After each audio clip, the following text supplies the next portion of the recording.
மீன மீன மீனராசிக்காரர்களுக்கு வாரத்தின் ஆரம்ப நாளான திங்கட்கிழமை 12ஆம் இடத்துல இருக்கக்கூடிய சந்திரன், அதுக்கப்புறம் பார்த்தீங்கன்னா ராசியிலும் 2ஆம் இடத்துலையும் 3ஆம் இடத்துலையும் இருக்கிறார். ராசியில அவர் ஓரளவிற்கு ஒளிபருந்திய சந்திரனாக இருப்பதால் ஜென்மச்சனியின் தாக்கத்தில் இருக்கக்கூடிய மீனராசிக்கார இளைஞர்களுக்கு செவ்வாய்க்கிழமையும் புதன்கிழமையும் ஆறுதலான சில விஷயங்கள் நடக்கக்கூடிய அமைப்புகள் இப்போது உண்டுங்க. செவ்வாய்க்கிழமை புதன்கிழமை கொஞ்சம் நல்லா இருக்கும். வியாழக்கிழமை வெள்ளிக்கிழமை பார்த்தீங்கன்னா கொஞ்சம் காசு பணம் வரும்.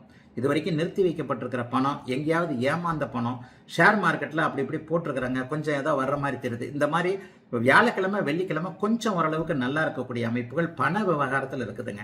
சனிக்கிழமையும் ஞாயிற்றுக்கிழமையும் முயற்சிகள் ஓரளவுக்கு பலிக்கும். ஜென்மச்சனி நடந்துகிட்டு இருக்குதுங்க. 2 விதமா பலன் சொல்லுவேன். 50 வயதுக்கு மேற்பட்ட மீனராசிக்காரர்களுக்கு உண்மையிலேயே அதிசயங்கள் நடக்கும். நல்லா இருப்பீங்க, எந்த குறையும் இருக்காது.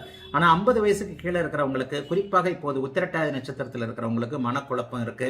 என்னமோ இடிக்குதே, ஒழுங்கா போய்கிட்டு இருந்தது இப்படியா இருக்கே அப்படியா இருக்கேன்ற மாதிரியான ஜென்மச்சனியின் தாக்கம் பூரட்டாதி உத்திரட்டாதி நட்சத்திரக்காரர்களுக்கு உண்டு. லேசாக ரேவதி நட்சத்திரக்காரர்களுக்கு வாடை அடிக்கும். ஆனாலும் சனி கொடுக்கக்கூடிய கஷ்டம் உண்மையிலேயே ஒரு அனுபவம் தாங்க.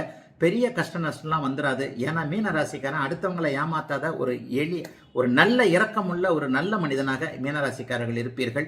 தப்பு செய்ய மாட்டீங்க, தெரிஞ்சே தப்பு பண்ண மாட்டீங்க, தெரியாமலா நீங்க பண்ணாதான் உண்டு. ஆகவே பெரிய சோதனைகள் இருக்காது.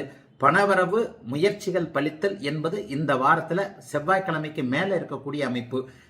திங்கக்கிழமையும் செவ்வாய்க்கிழமையும் கொஞ்சம் குழப்பத்துல தான் இருப்பீங்க. என்ன பண்ணலாம், ஏது பண்ணலாம், பாம்பா கயிறான்னு தெரியலையே, இவரை நம்பலாமா வேண்டாமா அப்படின்னு குழப்பம் இருக்கும்.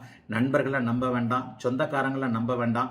கூட பிறந்த அண்ணன் தம்பிகள் கூட ஏதாவது ஒரு ரூபத்துல அவர்கள் நம்ம உபயோகப்படுத்தி கொள்ளக்கூடிய அமைப்புகள் தான் உண்டு. இதெல்லாம் ஜென்மச்சனி அமைப்புல கொஞ்சம் சகஜம்.